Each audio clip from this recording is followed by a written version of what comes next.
So welcome back to the Registration Act 1908 sessions, and today we will cover section 21, 23 and 23A. Right बच्चे, very important section again I am saying, so pay your all attention. So आज हम start करेंगे सबसे पहले section 21 से.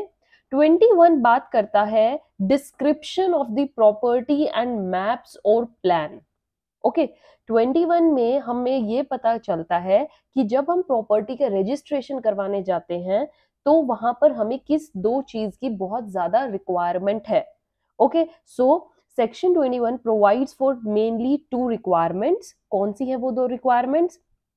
First is that the instrument shall contain a description. Okay instrument या document के अंदर पूरी डिस्क्रिप्शन होनी चाहिए प्रॉपर्टी की, और वो डिस्क्रिप्शन सफिशिएंट हो उस प्रॉपर्टी को अगर कोई थर्ड पर्सन आइडेंटिफाई करे तो उसको कंप्लीट नॉलेज हो कि ये इस प्रॉपर्टी की ही डिस्क्रिप्शन है और इस डॉक्यूमेंट में जिस प्रॉपर्टी की बात की जा रही है वो यही प्रॉपर्टी है. All right, and next requirement is if the instrument contains a map, means map होना चाहिए या कोई प्लान होना चाहिए. राइट, कॉपीज होनी चाहिए उसकी. That shell accompany the instrument when presented for registration. Alright बच्चे, सो ये दो चीज अगर आपने साथ में दी हैं तभी आपका रजिस्ट्रेशन वैलिड माना जाएगा रिलेटेड टू इमूवेबल प्रॉपर्टी. अब क्या होता है कि आप जब डॉक्यूमेंट चेक करवाने जाते हैं तो ऐसा डॉक्यूमेंट जो कि इमूवेबल प्रॉपर्टी से रिलेटेड है, it shall not be accepted for registration, means उसको रजिस्ट्रेशन के लिए एक्सेप्ट नहीं किया जाएगा unless it contains description of that property. Description क्या होती है मैं आपको बताती हूँ. देखिए क्या होता है, सपोज कीजिए ये आप अपने हाउस की रजिस्ट्री करवाने जा रहे हैं, या कोई सपोज कीजिए ये लैंड है आपकी, एग्रीकल्चरल लैंड है या वट प्लॉट है आपका, इसकी रजिस्ट्री करवाने जा रहे हैं. सो इसमें क्या होना चाहिए, अगर आपका घर है किसी टाउन के अंदर, ओके आपका घर है और भी घर हैं बहुत सारे, ये रोड्स जा रही हैं, ये इधर कोई रोड है, इधर पार्क बना हुआ है, यहाँ पर और बहुत सारी शॉप्स हैं, यही होता है ना लोकेलिटी, सोसाइटी आपने देखी हो ऐसे ही होते हैं ना घर. तो वहां पर क्या होता है, houses in towns they shall be described. उनकी डिस्क्रिप्शन आपको कैसे देनी है भाई, उनके नॉर्थ में क्या है, क्या वो नॉर्थ डायरेक्शन में है, कोई अदर साइड है तो वो बतानी है, और आपको उनके आसपास की बतानी. Like house is situated in the north direction और इसके साउथ में there is a street, in front of the house there is a road. Road का नेम दीजिए, अगर कोई रोड का नेम दिया है, सबको जाना माना नाम है तो वो देना पड़ता है आपको.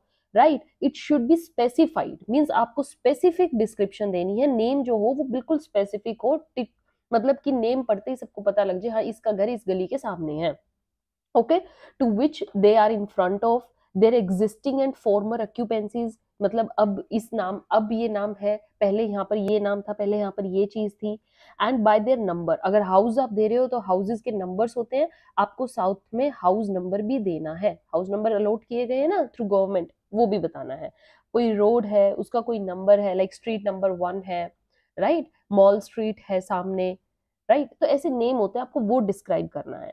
अगर आपका हाउस नहीं है अदर देन हाउस या कुछ लैंड या समथिंग लाइक दैट, तो आपको उसका नेम देना है. अगर कोई पर्टिकुलर प्रॉपर्टी है और उसका कुछ नेम है, राइट, जैसे आपका कोई वेयर हाउस है, वेयर हाउस का नेम लगा लीजिए like Shri Om warehouse, तो आपको अपने वेयर हाउस का नाम पूरा इन टाइटल लिख के देना है, that my house Shri Om warehouse is there. Right, and as being the territorial division, तो आपको बताना है वो कहाँ पर सिचुएट करता है.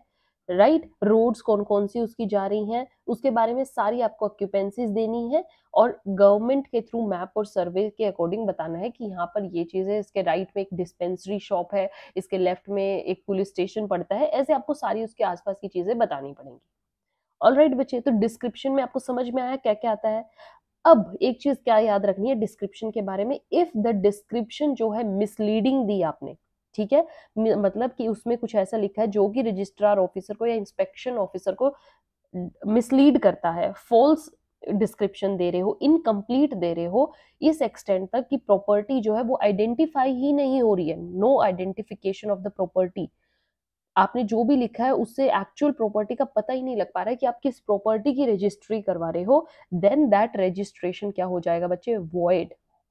उस रजिस्ट्रेशन को क्या माना जाएगा, that is completely a void document.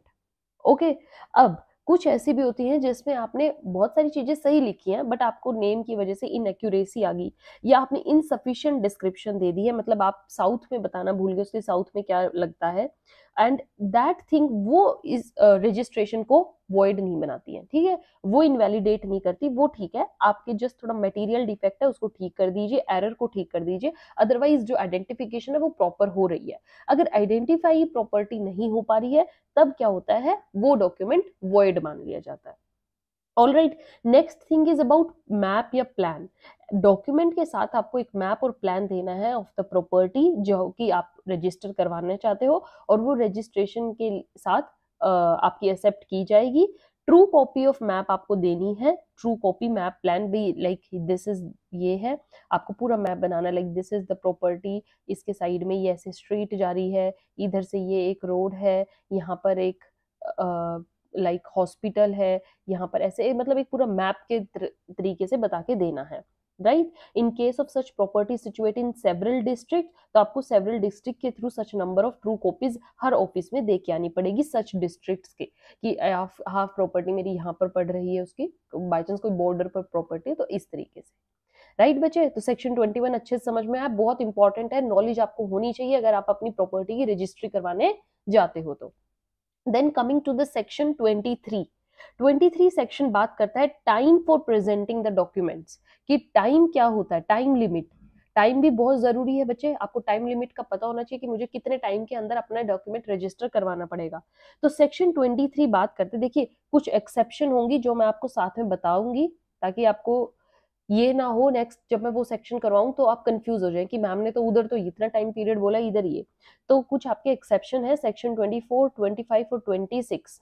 In exceptions को छोड़कर सेक्शन 23 कहता है कि डॉक्यूमेंट कोई भी हो जो आप रजिस्टर करवाना चाहते हो, अगर आप उसको विद इन 4 मंथ्स, जब वो प्रॉपर्टी एग्जीक्यूट हुई, एग्जीक्यूट मतलब आपके नाम पे आ गई है या वो प्रॉपर्टी आपकी हो गई है, उस प्रॉपर्टी के होते ही 4 मंथ्स के अंदर अंदर आपको रजिस्ट्रेशन करवाना ही है।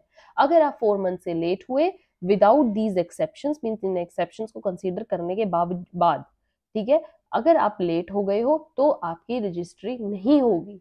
Okay, so 4 months is the time period, ये ध्यान में याद रखना है, and you have to present it to the proper officer, right. साथ में आपको कॉपी ऑफ डिक्री भी देनी है, कि जब बाय चांस, ये तो आपकी होगी, अगर कोर्ट के थ्रू आपका कोई डिग्री या ऑर्डर के थ्रू आपकी प्रॉपर्टी आपके नाम आई है, तो जैसे ही वो कोर्ट की डिग्री आई उस डे से टिल 4 मंथ्स, ठीक है, उस डे से स्टार्ट होकर 4 मंथ्स तक, इसके बीच में आपको डॉक्यूमेंट को क्या करवाना है, रजिस्टर करवाना है। तो ये आपका टाइम पीरियड है। So this present section provides for the period of 4 months for presenting the documents for registration. अब जो मैंने एक्सेप्शन दी है, ये क्या दी है, सेक्शन 25 कहता है कि for further period of 4 months in case कोई अर्जेंट नेसेसिटी होगी, अनअवॉइडेबल कोई एक्सीडेंट है या इमरजेंसी ऐसी आ गई कि आप 4 मंथ्स के अंदर नहीं करवा पाए और उससे रजिस्टरिंग ऑफिसर सेटिस्फाई हो रहा है आपके रीजंस को सुनते हुए कि यस, कि इस वजह से ये जो पर्टिकुलर पर्सन था ये नहीं आ पाया और ये एक वैलिड रीजन है, तो आपका सेक्शन 25 अगेन 4 मंथ्स और ग्रांट कर देता है, मतलब इन टोटल 8 महीने आपको दिए जाते हैं, बट 25 में स्पेसिफिकली ये दिया गया है कि अनअवॉइडेबल एक्सीडेंट होना चाहिए, राइट बच्चे। और सेक्शन 34 जब आप लेटर ऑन रीड करेंगे वो भी ये कहता है that no document shall be registered unless the person जो इसको एग्जीक्यूट करवा रहा है appear before the registering officer within the time allowed. ये टाइम जो 23 और 25 के अकॉर्डिंग टाइम दिया गया है, इसी के अंडर अंडर आपको आना है। 4 मंथ्स इन केस अगर कोई इमरजेंसी नहीं है, अगर कोई एक्सीडेंट या इमरजेंसी होगी तो within next 4 months also, तो in total 8 months, right. So further time period आपको इतना 4 मंथ्स का और एड ऑन करके दे दिया जाता है। अब डेट ऑफ एग्जीक्यूशन क्या है, कि आपको जो आपका डॉक्यूमेंट है वो डेट बाय चांस कि आपका एग्जीक्यूट हुआ है फॉर एग्जांपल 1 जनवरी को, राइट, तो अब आपको टाइम पीरियड कितना मिला, 1 फैब, 1 मार्च, 1 अप्रैल एंड 1 जून। 1 जून तक आपको जल्दी से जल्दी अपना डॉक्यूमेंट क्या करवाना है, like you have to make it जल्दी जल्दी से this registry, right. Jan Feb April मई तक, सॉरी बच्चे, ऑल राइट, 1 मई के अंदर अंदर आपको रजिस्ट्री करवानी है, ये हमारा सेक्शन 23 कहता है। अगर फर्दर कोई डिले होता है तो वो सेक्शन 25। अब बात करें कि अगर आपको एग्जैक्ट डेट याद नहीं है, कई बार केस हो जाता है ना कि आपको डेट याद नहीं है कि मेरा कब रजिस्ट्री हुई थी, कब एग्जीक्यूट हुआ था, सॉरी, तो उस केस में ओरल एविडेंस भी एक्सेप्टेबल हो जाता है, क्योंकि पर्टिकुलर पर्सन को पता होता है कि मेरा उस दिन ये हुआ था, तो उससे 4 महीने आगे मान के चलो। So oral evidence is also admissible to prove the date if sometimes happen that date of execution जो है वो चेंज हो गई बाय द पार्टीज ने डेट को थोड़ा चेंज कर दिया, मॉडिफाई कर दिया, लेकिन इसलिए नहीं कि रजिस्ट्रेशन में टाइम लगेगा तो इसको चेंज कर दे, नहीं, कुछ और अदर रीजन से तभी भी ये वैलिड माना जाता है कि रजिस्ट्रेशन को उस डेट से आगे 4 मंथ्स और मान लिया जाता है। राइट बच्चे, सो ये आपको कंप्लीट इतने टाइम के अंदर अंदर रजिस्ट्री करवानी पड़ती है। अब बात आती है कि रजिस्ट्रेशन प्रोसेस कितने टाइम के अंदर हो जाएगा। देखिए, आपको 4 मंथ्स के अंदर अपना टाइम पीरियड अपना रजिस्ट्रेशन के अप्लाई कर देना है, उसके बाद आपका रजिस्ट्रेशन जो है वो होता रहेगा, बट आप अपनी तरफ से सेटिस्फाई हो जाओगे कि आपने अपने डॉक्यूमेंट्स टाइमली दे दिए हैं। Okay, presentation of documents must be for the after proper time आपको देने, अगर आप बाद में देने जाओगे तो वो वॉइड माना जाएगा, आपके रिफ्यूज कर दिया जाएगा रजिस्ट्रेशन से। ठीक है बच्चे, अब बात करते हैं सेक्शन 23A। 23A क्या कहता है, ये भी लेटर ऑन अमेंडमेंट्स ऐड किया गया। इसमें बोला गया था री रजिस्ट्रेशन मतलब आपने एक बार तो रजिस्टर करवा लिया, बट आपको नीड हुई है, आपने फिर से रजिस्टर करवाया, बट ये नीड कब हुई, क्या होता है बच्चे, सपोज कीजिए ये एक पर्सन है ए, ठीक है, ये ए की प्रॉपर्टी है, ये रजिस्टर करवाने जाता है रजिस्टरिंग ऑफिसर में, ऑफिस में, ठीक है, ऑफिस में जाता है रजिस्ट्रार के, और वहां पर एक पर्सन बैठा होता है एक्स को ये अपने डॉक्यूमेंट्स देता है और एक्स उसकी रजिस्ट्री कर देता है, रजिस्ट्री कर दी। अब रजिस्ट्री के 5 दिन बाद उसको आफ्टर 5 डेज पता लगता है, सपोज कीजिए वो गया था, उसकी रजिस्ट्रेशन हो गई 15 जुलाई को, 20 जुलाई को उसको पता लगता है कि जो ये ऑफिसर था ये तो मतलब कैपेबल था ही नहीं रजिस्ट्री करने के लिए, इनकैपेबल ऑफिसर है, इसकी ड्यूटी थी ही नहीं, जो सुपीरियर ऑफिसर है उनको करना था रजिस्टर, तो मैं किसी रॉन्ग ऑफिसर के पास चला गया, तो ये नहीं है कि एक ही वो रजिस्ट्रेशन जो करवाई है वो इनवैलिडेट हो जाएगी, क्योंकि वो तो अपने तरफ से तो पूरे डॉक्यूमेंट्स लेके गया था। तो जैसे ही उसको पता चलता है इनसफिशियंसी का या उसके साथ गलत हुआ है, वो 20 जुलाई से फिर से 4 मंथ्स कैलकुलेट होंगे, और वो 4 मंथ्स के अंदर अंदर फिर proper officer, by chance B is the proper officer, उसके पास जाएगा अपने डॉक्यूमेंट्स लेके। राइट बच्चे, ये आपका 23A कहता है that if in any case a document जो कि रजिस्ट्रेशन के लिए जाना है, जो कि रजिस्ट्रार ऑफिस में सब रजिस्ट्रार, जिस पर्सन जो कि नॉट ड्यूली ऑथराइज्ड था, मींस उसको पास अथॉरिटी नहीं थी, स्टिल उसने उसके डॉक्यूमेंट्स को एक्सेप्ट कर लिया और रजिस्टर कर दिया, तो any person under such documents में विद इन 4 मंथ्स, जिस दिन उसको पता लगा, ही बिकेम अवेयर कि ये डॉक्यूमेंट जो था, ये रजिस्ट्रेशन जिसने किया वो इनवैलिड पर्सन था या अथॉरिटी नहीं थी उसके पास, तो जिस दिन उसको पता लगा उस दिन से 4 months he can present such documents same उसी ऑफिस में जाके, इसी ऑफिस में जाएगा और फिर बी के पास जाएगा फॉर री रजिस्ट्रेशन।